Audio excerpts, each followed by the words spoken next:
رات بیوقدہ پہ سیاہ چادر تان چکی تھی جس میں جھلملاتے سے تارے ٹکے تھے۔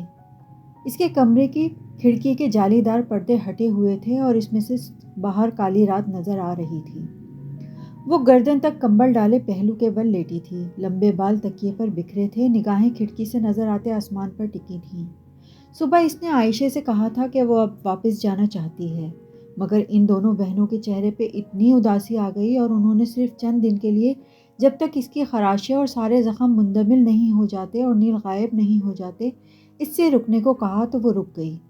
اسے بیوقدہ اچھا لگا تھا، یا پھر شاید اسے یہ خوف تھا کہ ابھی سیوانچی میں لوگ اس کے چہرے کے زخموں سے متعلق پوچھیں گے تو وہ کیا کہے گی۔ وہ اس پر فضا مقام پہ مکمل صحت مند ہو کر پہلے جیسا چہرہ لے کر واپس پلٹنا چاہتی تھی، اور بیوقدہ اسے کھینچتا بھی تھا۔ اس سفید محل میں کوئی مقناطیسی کشش تھی اور ان بہنوں کا خلوص تھا جو اسے باندھے ہوئے تھا۔ وہ گھر عائشہ گل کا تھا، یہی وہ دل سے سارے بوجھ اتار دینے والا احساس تھا جس کے باعث وہ ادھر رک گئی تھی۔ سیبانچی سے آج کل اسپرنگ بریک کی چھٹیاں تھیں اور بریک ختم ہونے تک وہ ادھر رہ سکتی تھی۔ ابھی واپس جانا دوسروں کو اپنے بارے میں مشکوک کرنا ہوگا۔ چہرے کے زخم بھرنے میں ابھی وقت تھا اور دل کا پتہ نہیں کب بھر جائے۔ ایک لمحے کے لیے حیا نے اپنے دل کو ٹٹولا، کہیں وہ اس گھر میں اس لیے تو نہیں رک گئی کہ اس کا تعلق عبد الرحمن پاشا سے ہے؟ مگر نہیں، اس کے دل میں تو جہان سکندر کے علاوہ کسی کی گنجائش نہ تھی۔ ٹھیک ہے، پاشا نے اس پر بہت بڑا احسان کیا تھا اور وہ اس کی ممنون بھی تھی، مگر اس کے دل میں پاشا کے لیے کوئی نرم گوشہ نہیں پیدا ہوا تھا، ہو ہی نہیں سکتا تھا۔ اس نے ابھی تک موبائل نہیں لیا تھا۔ عائشہ نے کہا تھا کل تک اس کے ہوٹل کا ملازم موبائل اور سم پہنچا دے گا، بل سمیت۔ اس نے اب ابا سے کچھ پیسے عائشہ کے اکاؤنٹ میں منگوا لیے تھے تاکہ وہ اپنے اخراجات خود اٹھا سکے۔ البتہ نہ اس نے اماں، ابا اور نہ ہی جہان کو بتایا تھا کہ وہ کدھر رہ رہی ہے۔ وہ پہلے بھی ان سے دور تھی، جہاں بھی رہے کیا فرق پڑتا تھا، اور پھر استنبول میں عبد الرحمن پاشا کی رہائش سے بڑھ کر محفوظ جگہ اور کیا ہوگی، اس کا اندازہ اسے ہو چکا تھا۔ مگر جہان جانے وہ کیسا ہوگا، اتنے دنوں سے اس سے بات بھی نہیں ہوئی۔ آخری دفعہ اسے تب دیکھا تھا جب وہ اسے ٹاکسم پہ چھوڑنے آیا تھا، تب بخار کے باعث اس کی آنکھیں اور ناک سرخ تھی۔ پتہ نہیں اس کا بخار ٹھیک ہوا یا نہیں۔ وہ اسے فون کرنے کا سوچ کر اٹھی اور باہر آ کر گول چکر زینہ اترنے لگی۔ آخری سیڑھی پہ اس کے قدم سست ہو گئے۔ لانگ روم میں انگیٹھی دہک رہی تھی اور اس کے سامنے عائشہ گل صوفے پہ پاؤں اوپر کیے بیٹھی تھیں۔ حیا کی جانب پشت تھی، وہ ہاتھوں میں قرآن پکڑے پڑھ رہی تھیں۔ مدھر دھیمی خوبصورت آواز جو آیت کے ساتھ اوپر نیچے ہوتی تھی، اور آگ والے جنت والوں کو پکار پکار کر کہیں گے کہ ڈالو ہم پر پانی میں سے یا اس میں سے جو اللہ نے تمہیں بخشا ہے۔ وہ کہیں گے بے شک اللہ نے ان دونوں کو حرام کر دیا ہے انکار کرنے والوں پر۔ وہ وہیں ریلنگ پر ہاتھ رکھے ساکھ سے کھڑی رہ گئی۔ ایک دم سے وقت 5 روز پیچھے چلا گیا۔ وہ کرسی سے بندھی ہوئی اسی کمرے میں گری پڑی تھی جس میں بہت سی آگ تھی، الاؤ، انگیٹھی، دہکتا ویکس، دہکتی سلاخیں۔ اسے اپنی چیخیں سنائی دے رہی تھیں، پانی ڈالو مجھ پر، پانی ڈالو مجھ پر۔ وہ اگلے 3 روز سوتی جاگتی کیفیت میں یہی چلاتی رہی تھی۔ عائشہ اسی طرح پڑھ رہی تھیں، بے شک اللہ نے ان دونوں کو حرام کر دیا ہے انکار کرنے والوں پر، وہ لوگ جنہوں نے اپنے دین کو شغل اور کھیل بنا لیا ہے۔ حیا بے دم سی ہو کر وہیں آخری سیڑھی پر بیٹھی رہ گئی۔ وہ لوگ کہ جنہوں نے اپنے دین کو شغل اور کھیل بنا لیا تھا اور ان کی دنیا زندگی نے دھوکے میں ڈال رکھی تھی۔ انگیٹھی میں چلتی مصنوعی لکڑیوں سے چنگاریاں اڑ اڑ کر فضا میں گم ہو رہی تھیں۔ وہ یک ٹک گم سم سی دیکھتی لکڑیوں کو دیکھے گئی۔ تو آج کے دن ہم بھلا دیں گے کہ ان کو، جیسا کہ وہ اپنی اس دن کی ملاقات کو بھول گئے تھے اور وہ ہماری نشانیوں سے انکار کرتے تھے۔ الاعراف۔ وہ سورہ پڑھ رہی تھی۔ دفتن عائشہ نے کسی احساس کے تحت گردن موڑی، اسے یوں آخری سینے پہ بیٹھے دیکھ کر اس کی آنکھوں میں فکر مندی ابھری۔ اس نے قرآن بند کر دیا اور اٹھ کر احتیاط سے شیلف کے اوپر خانے میں رکھا، پھر اس کے ساتھ زینے پر آ بیٹھی۔ ایسے کیوں بیٹھی ہو حیا؟ وہ نرمی سے پوچھ رہی تھی۔ حیا گم سم سی اس کا چہرہ دیکھے گئی۔ اسکارف میں لپٹا عائشہ کا چہرہ نیم اندھیرے میں بھی دمک رہا تھا۔ اس کی آنکھیں اب سیاہ لگ رہی تھیں۔ یہ لڑکی اتنی پرسکون، اتنی نرم کیسے رہتی تھی؟ اس کے چہرے پہ کوئی دھول، کوئی دھند، کوئی مبہم پن کچھ نہیں تھا۔ صاف شفاف اجلا چہرہ، معصومیت کم عمری۔ حیا، اس نے دھیرے سے حیا کی بند مٹھی پہ اپنا ہاتھ رکھا۔ حیا نے چہرہ ذرا سا پھیرا، اس سے روشنی بالکل نہیں دیکھی جا رہی تھی۔ اس کی آنکھیں اندھیرے کی بہت عادی ہو چکی تھیں۔ یہ دنیا دھوکے میں کیسے ڈالتی ہے عائشہ؟ وہ اب بالکل بھی اسے نہیں دیکھ رہی تھی۔ وہ الاؤ کو دیکھ رہی تھی جس سے سرخ دانے اڑ کر فضا میں تحلیل ہو رہے تھے۔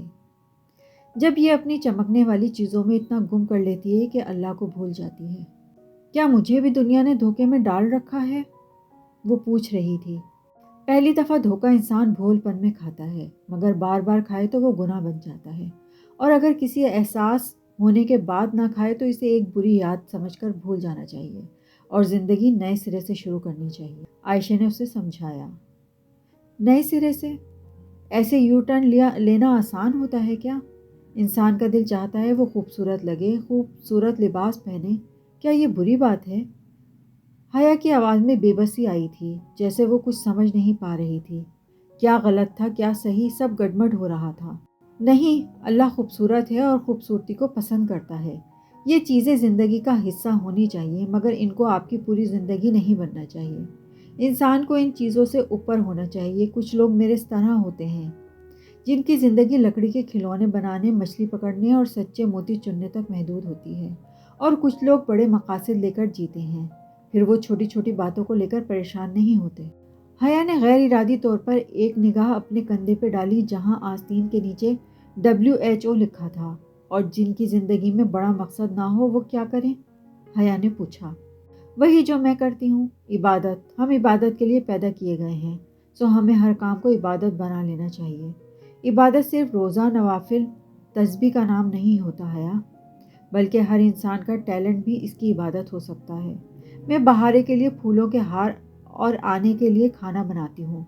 میری یہ صلہ رحمی میری عبادت ہے۔ میں پزل باکسز اور موتیے کے ہار بیچتی ہوں۔ میرا یہ رزق تلاشنا میری عبادت ہے۔ یہ چھوٹے چھوٹے کام کرتے کرتے انسان بڑے بڑے مقاصد پا لیتا ہے۔ اور انسان ان چیزوں کے لیے مضبوطی کہاں سے لائے؟ حیا نے پوچھا۔ حیا، مجھے لگتا ہے ہم لڑکیوں نے اپنے اوپر نازک اسٹیکر لگا رکھے ہیں، فریجائل اسٹیکر، سمجھتی ہو نا؟ وہ جو نازک اشیاء کی پیکنگ کے اوپر چسپاں ہوتے ہیں اور ان پر لکھا ہوتا ہے ہینڈل وتھ کیئر۔ وہی اسٹیکرز ہم لڑکیاں اپنی پیشانی پر لگائے رکھتی ہیں، پھر کسی کا ذرا سا طنز ہو یا بیجا پڑی ڈانٹ، ذرا سا کانٹا چبھ جائے یا دل ٹوٹ جائے، ہم گھنٹوں روتی ہیں۔ اللہ نے ہمیں اتنا نازک نہیں بنایا حیا، ہم نے خود کو بہت نازک بنا لیا ہے، اور جب ہم لڑکیاں ان چیزوں سے اوپر اٹھ جائیں گی تو ہمیں زندگی میں بڑے مقصد نظر آ جائیں گے۔ عائشہ خاموش ہو گئیں۔ عائشہ گل، تم بہت پیاری باتیں کرتی ہو۔ حیا تھکان سے ذرا مسکرا کر بولی تو عائشہ دھیرے سے ہنس دی۔ تم بھی بہت پیاری ہو، عائشہ نے اس کا گال چھو کر کہا۔ یہ تو تم نے مروت میں کہا۔ اچھا عائشہ، کل سے میں تم دونوں کے کمرے میں سو جایا کروں کیا؟ مجھے اوپر والے کمرے میں تنہائی محسوس ہوتی ہے۔ ٹھیک ہے، پھر ہم کل اپنے کمرے کی سیٹنگ بدل دیں گے، بڑا والا ڈبل بیڈ گیسٹ روم سے ادھر لے آئیں گے۔ عائشہ اٹھتے ہوئے بولی۔ اس نے مسکرا کر دھیرے سے سر ہلایا۔ جو بھی تھا، عائشہ کی باتیں اس کے دل کو بہت الجھا دیا کرتی تھیں۔ وہ کبھی بھی زندگی میں ایسے تذبذب اور شیچ و پیش میں مبتلا نہیں رہی تھی جس سے اب گزر رہی تھی۔ اگلی روز اسے موبائل تو ہوٹل گریٹ، وہ ہوٹل جو بیک ادا میں AR پاشا کا گھر سمجھا جاتا تھا، کہ ایک ملازم نے سم سمیت لا دیا، مگر وہ بیڈ شفٹ نہ کر سکی کہ وہ کھل ہی نہیں رہا تھا۔ انہوں نے یہ کام ایک دن کے لیے ملتوی کر دیا۔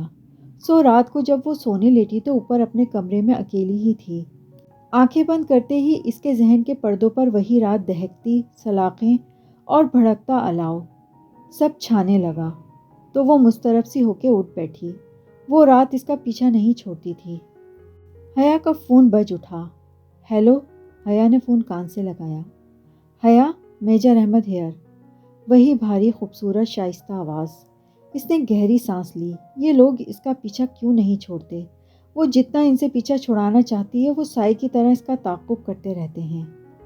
کہیے، کس لیے فون کیا ہے آپ نے؟ حیا کی آواز میں خود بخود رکھائی در آئی تھی۔ یہ پوچھنا بیکار تھا کہ میجر احمد کو اس کا نمبر کیسے ملا، یا فون بند کرنا بھی بیکار تھا کیونکہ وہ پھر فون کر لیتا۔ کیا ہم کچھ دیر کے لیے بات کر سکتے ہیں؟ اس کی آواز بوجھل تھی، تھکان سے بھری، غم سے لبریز، اداس۔ حیا نے لمحے بھر کو سوچا۔ اس کا ذہن چند خیالات کو ترتیب دینے لگا۔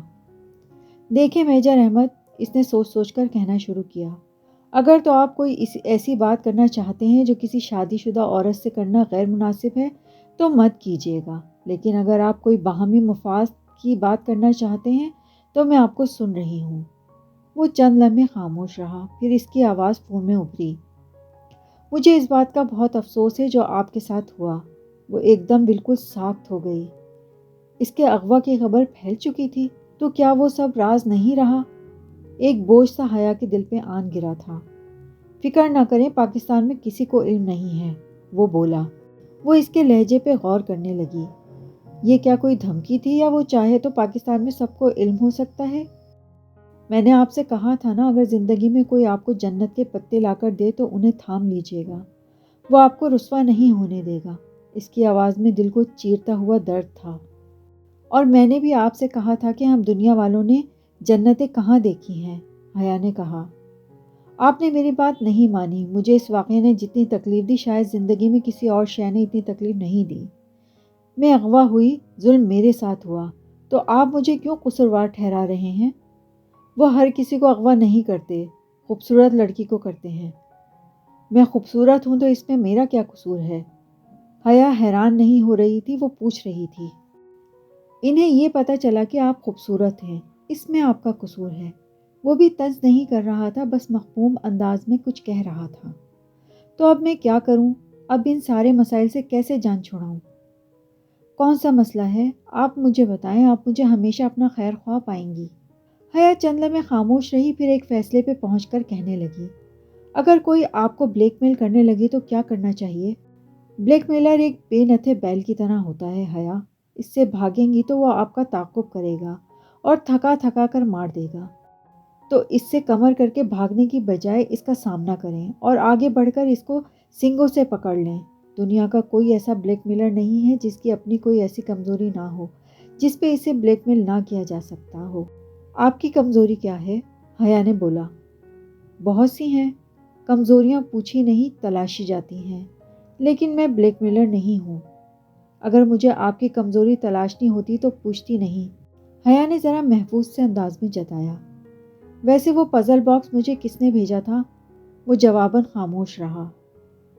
میجر احمد، میرا خیال ہے اب ہم یہ ڈم گیم بند کریں اور یہ بات تسلیم کر لیں کہ آپ مجھ سے ایک خواجہ سرا بن کر ملتے رہے ہیں۔ اس نے پنکی کے بجائے خواجہ سرا کہنا مناسب سمجھا۔ میں تسلیم کرتا ہوں، آپ پنکی تھے، مگر ڈالی کون تھا؟ ARP کی ماں نے بتایا تو تھا آپ کو۔ کیا میں نے کبھی ڈالی کا اصلی چہرہ دیکھا ہے؟ نہیں، آپ اسے نہیں جانتی۔ وہ باکس مجھے ڈولی نے بھیجا ہے، مگر اس کی پہیلی وہ کس نے لکھی تھی؟ کون لکھتا ہے یہ پہیلیاں؟ کیا آپ لکھتے ہیں؟ وہ خاموش رہا۔ میجر صاحب، مجھے سچ سچ بتا دیں، ویسے میں جانتی ہوں کہ وہ آپ لکھتے ہیں۔ آپ جیسے لوگ منظر عام پر آنے کی بجائے پس منظر میں بیٹھ کر عقل کی ڈوریں ہلاتے رہتے ہیں۔ جی میں ہی لکھتا ہوں۔ وہ کریمی آئی والی پہیلی بھی آپ نے لکھی تھی، بلکہ آپ سے لکھوائی گئی تھی۔ جی وہ میں نے ہی لکھی تھی۔ ویسے پزل باکس کھول لیا آپ نے؟ اس نے پہلی دفعہ میجر احمد کی آواز میں سرسری سا تجسس محسوس کیا۔ کیا اس کی کمزوری اس کے ہاتھ میں آنے لگی تھی؟ جی کھول لیا۔ مجھے وہ مل گیا جو ڈالی مجھ تک پہنچانا چاہتی تھی۔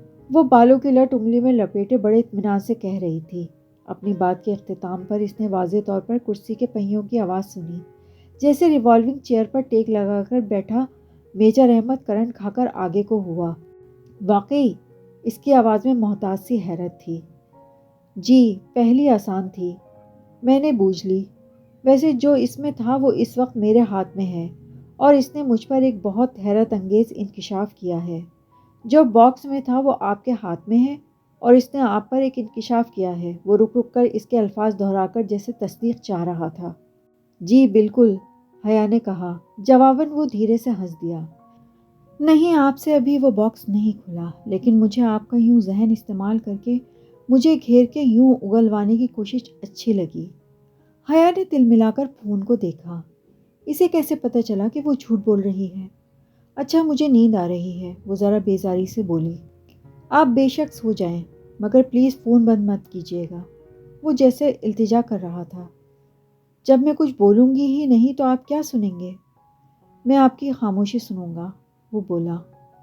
میں سو رہی ہوں، بائے۔ اس نے تکیے پہ سر رکھتے ہوئے جان چھوڑو والے انداز میں کہا، مگر پھر اس نے واقعی موبائل بند نہیں کیا۔ ایک ہاتھ سے فون کان سے لگائے، دوسرا بازو آنکھوں پہ رکھے وہ کب سو گئی اسے علم ہی نہیں ہوا۔ صبح اٹھتے ہی اس نے موبائل چیک کیا تو میجر احمد کی کال کا دورانیہ 3 گھنٹے اور 20 منٹ لکھا آ رہا تھا۔ وہ دم بخود رہ گئی۔ اس نے تو بمشکل 10 منٹ میجر محمد سے بات کی تھی، تو کیا 3 گھنٹے وہ اس کی خاموشی سنتا رہا تھا؟ عجیب آدمی تھا یہ بھی۔ پھر جس روز اس نے عائشہ کے ساتھ ان دونوں بہنوں کے کمرے کی سیٹنگ تبدیل کرنے کا پروگرام بنایا، اس صبح اس نے جہان کو اپنا نمبر میسج کر دیا، بغیر کسی بات کے۔ جب سارا کام کر کے شاور لینے کے بعد تولیے کے ساتھ بال تھپ تھپا کر سکھاتی باہر آئی تو بیڈ پہ رکھ کر اس کا موبائل بج رہا تھا۔ جہان کالنگ۔ اماں سے جب اس نے جہان کا نمبر لیا تھا تو صرف موبائل میں محفوظ ہی نہیں کیا بلکہ زبانی یاد بھی کر لیا۔ السلام علیکم، اس نے ایک دلنشین مسکراہٹ کے ساتھ فون کان سے لگایا۔ دوسرے ہاتھ سے وہ تولیہ نرمی سے گیلے بالوں میں رگڑ رہی تھی۔ وعلیکم السلام، کیسی ہو؟ وہ بھی دوسری طرف جیسے بہت اچھے موڈ میں تھا۔ بہت اچھی، اور تم بتاؤ؟ جیسا پہلے تھا۔ اور تم نے فون ٹھیک کرا لیا؟ ممی کہہ رہی تھی تمہارا فون خراب ہو گیا تھا۔ ہاں، بہت کچھ خراب ہو گیا تھا، ویسے ابھی 1-2 روز پہلے نیا فون لیا ہے، وہ تولیہ کرسی پر پش پر ڈالتے ہوئے بولی۔ پھر تو بہت جلدی نمبر دے دیا تم نے۔ مجھے توقع نہیں تھی کہ کسی کو مجھ سے بات کرنے کی جلدی ہوگی، اس لیے۔ حیا دھیرے سے بولی۔ اچھا اپنے یہ طنز چھوڑو، مجھے بتاؤ تم روم میں ہو؟ میں ذرا مضافات میں آیا ہوا تھا، تمہارے کیمپس سے 10 منٹ کی ڈرائیو پر ہوں، چلو پھر ساتھ لنچ کرتے ہیں۔ اسی پل عائشہ کچھ لینے کمرے میں داخل ہوئی تو اس کے چہرے کے تاثرات دیکھ کر رک گئیں۔ وہ پریشان سی فون پر کہہ رہی تھی، نہیں میں ابھی کیمپس تو نہیں ہوں۔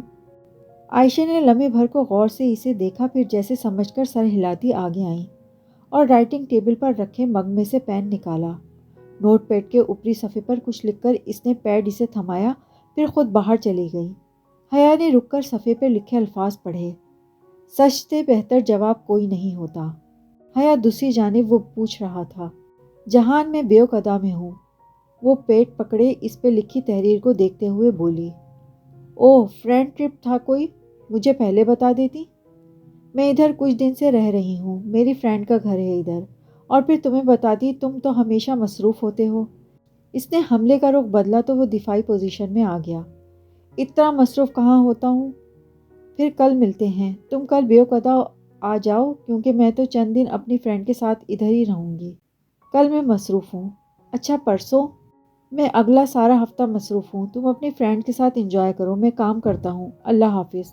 اس نے ٹھک سے فون رکھ دیا تھا۔ جہان، اس نے جھنجلا کر فون کان سے ہٹایا۔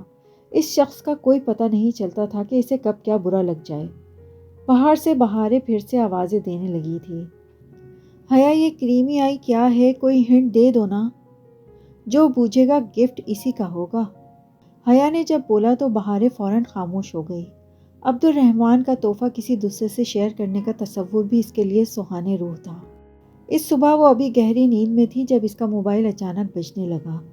چمکتی اسکرین پہ جہان کا نمبر جل بجھ رہا تھا۔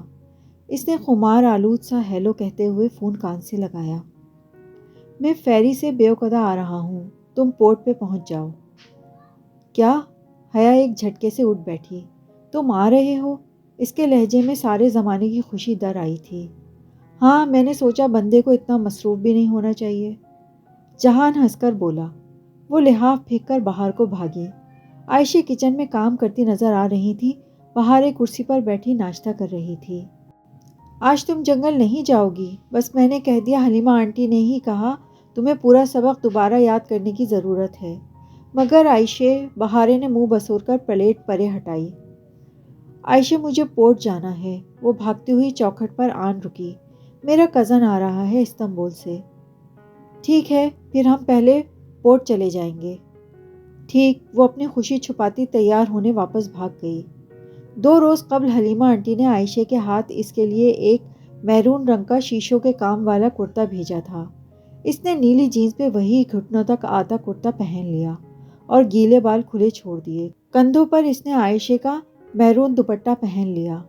بہارے کو حلیمہ آنٹی کے پاس چھوڑ کر وہ دونوں فیری پورٹ پر آ گئیں۔ فیری ابھی 5 منٹ قبل پہنچا تھا۔ ٹورسٹ کا ایک ہجوم اس سے اتر رہا تھا۔ وہ آنکھوں پہ ہاتھ کا سایہ کیے فیری سے اترتے لوگوں کو متلاشی نگاہوں سے دیکھنے لگی۔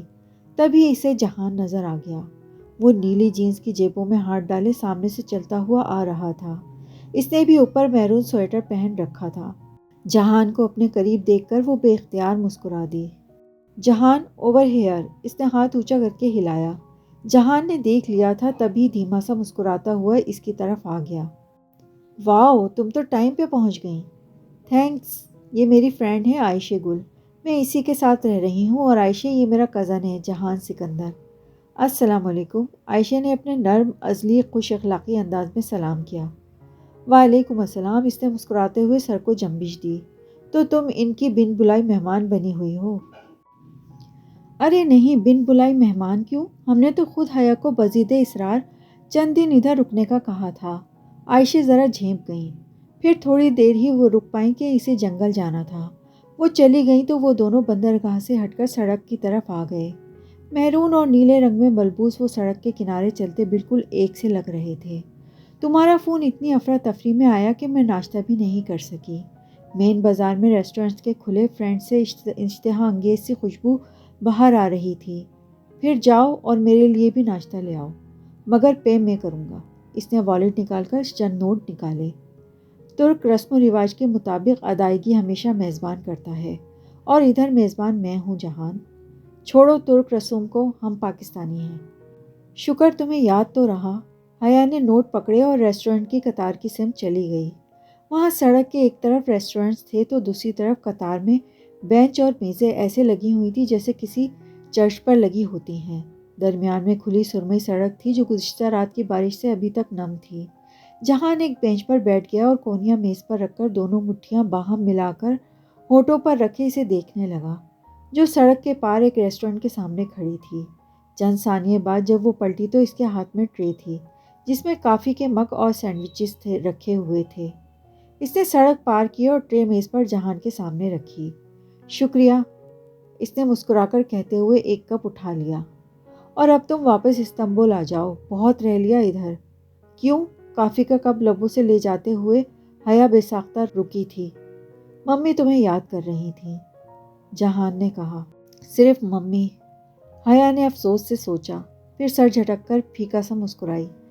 تو پھر جہان سکندر 1 گھنٹے کی مسافت طے کر کر مجھ سے ملنے آنے کا احساس کتنے دن تک جتائیں گے؟ جہان مسکرا کر کچھ کہتے کہتے رکا۔ اس کی آنکھوں میں الجھن ابھری۔ تمہاری آنکھ پہ کیا ہوا ہے؟ اس کی نگاہیں حیا کے چہرے پر سے پھسلتی گردن پر جا ٹکیں۔ اور ہونٹ اور گردن پہ تمہیں چوٹ لگی ہے؟ ہاں، بہت گہری چوٹ لگ گئی تھی۔ کیسے؟ وہ ذرا تفکر سے کہتا آگے کو ہو کر کپ میز پر رکھا۔ میں گر گئی تھی، بہت بری طرح سے گر گئی تھی۔ وہ اس کی آنکھوں میں دیکھتے ہوئے بھی کہیں دور چلی گئی تھی۔ اوہ، اب ٹھیک ہے؟ حیا نے اس بات میں سر ہلایا۔ اور یہ تم نے اپنی عمر سے اتنی چھوٹی لڑکی سے دوستی کرنا کب سے شروع کر دی؟ جب سے اپنی عمر والی ساتھ چھوڑ گئی، حیا نے افسوس سے کہا۔ ایک بوجھل سی خاموشی دونوں کے درمیان حائل ہو گئی۔ خیر، یہ 2 بہنیں عمر میں اتنی چھوٹی نہیں ہیں، بس چہرے سے لگتی ہیں۔ عائشہ 20 سال کی ہے اور چھوٹی بہاریں 9 سال کی۔ انہوں نے میری مدد کی تھی، یوں ہماری دوستی ہو گئی۔ کیسی مدد؟ میرے بالوں پہ کچھ گر گیا تھا، حادثاتی طور پہ، وہ عائشہ نے اتار دیا۔ مگر تم فکر نہ کرو، اب سب کچھ پہلے جیسا ہے۔ مگر کچھ تو بدلا ہے حیا، وہ کافی کے گھونٹ لیتا ذرا الجھن سے اس کو دیکھ رہا تھا۔ ہاں، کچھ تو بدلا ہے، وہ اس بات میں سر ہلا کر ادھر ادھر دیکھنے لگی۔ ایک ڈولی تھا جو کسی نگران فرشتے کی طرح اس کا پہرا دیا کرتا تھا۔ ایک میجر احمد تھا جو اس کی خاموشی سننے کے لیے 3 گھنٹے فون کان سے لگائے رکھتا تھا۔ ایک عبد الرحمن تھا جو دوسرے ملک میں ہونے کے باوجود اس کی مدد کے لیے آیا تھا، اور ایک جہان سکندر تھا جو اس کی وضاحت پر مطمئن ہو جاتا تھا، جو اس کے چہرے کے زخم تو دیکھ سکتا تھا مگر اس کے پیچھے اس کی جلی ہوئی روح اسے نظر نہیں آتی تھی۔ جو نظر آتا ہے وہ تو سب دیکھ لیتے ہیں، جو نظر نہیں آتا وہ کوئی ہی دیکھ سکتا ہے، اور جہان ایسے لوگوں میں شامل نہیں تھا۔ اچانک جہان کے فون پر میسیج آیا۔ ممی کا میسیج ہے، میں انہیں بتا کر نہیں آیا تھا، وہ مسکرا کر بولا۔ تو وہ سم ون اسپیشل کون تھا جس نے تمہیں یہ فون گفٹ کیا تھا؟ حیا نے پوچھا۔ جہان نے موبائل اٹھا کر اس کی طرف بڑھایا۔ یہ تم رکھ لو، میں اور لے لوں گا۔ اتنے سوال پوچھتی ہو نا تم میرے فون کے بارے میں۔ حیا نے فون اس کے ہاتھ سے لے کر واپس میز پر رکھ دیا۔ بات کو ٹالو مت، میرے سوال کا جواب دو، وہ بولی۔ نہیں، تم فکر نہ کرو، کسی لڑکی نے نہیں دیا تھا۔ یہ میرا آفیشیل فون تھا، میری جاب کا فون، میرے باس نے دیا تھا۔ تمہارا باس؟ حیا کی آنکھوں میں الجھن ابھری۔ مگر تم تو اپنا کام کرتے ہو نا؟ ہمیشہ سے تو اپنا کام نہیں کرتا تھا نا، یہ ریسٹورنٹ تو 1.5-2 سال پہلے کھولا تھا، اس سے پہلے تو بہت سی جابز کی ہیں۔ اس وقت اس کی آنکھوں میں کوئی ایسا نرم سا تاثر تھا جو حیا نے صرف ایک دفعہ پہلے دیکھا تھا، جیسے وہ کچھ یاد کر رہا تھا، کوئی گم شدہ قصہ۔ ایک بات کہوں جہان، مجھے لگتا ہے تمہیں اپنی جاب اور اپنا باس بہت پسند تھا۔ وہ بغور اس کے چہرے کے تاثرات کو دیکھتے ہوئے بولی تو جہان نے بری طرح سے اسے چونک کر دیکھا۔ تمہیں ایسا کیوں لگا؟ کیونکہ ابھی اپنے باس اور جاب کا ذکر کرتے ہوئے تمہاری آنکھوں میں جو چمک اور جو محبت در آئی ہے نا، یہ میں نے پہلے تب دیکھی تھی جب تم ہمارے کچن میں مجھے اس اسپیشل گفٹ کے بارے میں بتا رہے تھے، اور اب بھی یہ سب بتاتے ہوئے تمہارا چہرہ ایک دم سے اتنا گلو کرنے لگ گیا کہ مجھے لگا اس ذکر سے وابستہ کوئی خاص یاد تمہارے ذہن میں چل رہی تھی۔ تم تو چہرے پڑھنے لگی ہو حیا، وہ جیسے سنبھل کر مسکرایا۔